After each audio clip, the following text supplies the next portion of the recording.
The boy opened his lunchbox at school and froze. Inside wasn't just food. There was a folded note written in shaky handwriting. When he read it, his hands trembled. It didn't come from his mother. It didn't come from his teacher. It came from someone he didn't even know.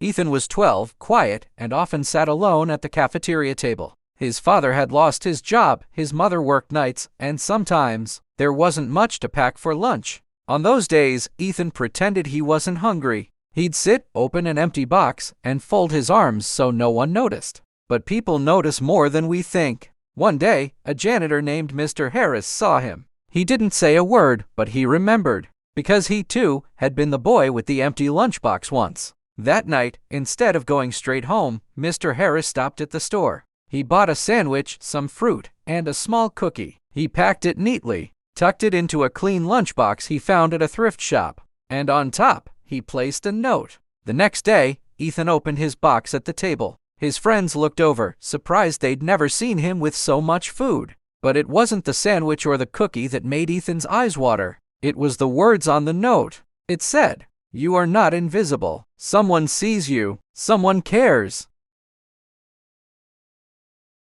For weeks, the box kept appearing, always filled, always with a note. Some notes were simple, "Keep going. You're stronger than you know." Others were longer, "I know some days are hard, but don't give up. The world needs you." Ethan never knew who it came from, but each time he opened the box, his chest felt lighter. He began to smile more. His teachers noticed. Even his mother, exhausted from work, said one night, "You've seemed happier lately. What changed?" Ethan just shook his head and smiled. One afternoon, after school, Ethan walked past the janitor's closet. The door was cracked open. Inside, he saw Mr. Harris packing another lunchbox. For a moment, Ethan froze, and then their eyes met. Mr. Harris looked startled, almost embarrassed. But before he could speak, Ethan ran forward and wrapped his arms around him. "Thank you," he whispered. "Thank you for seeing me." Mr. Harris smiled, his own eyes wet, because sometimes the smallest act, a sandwich, a cookie,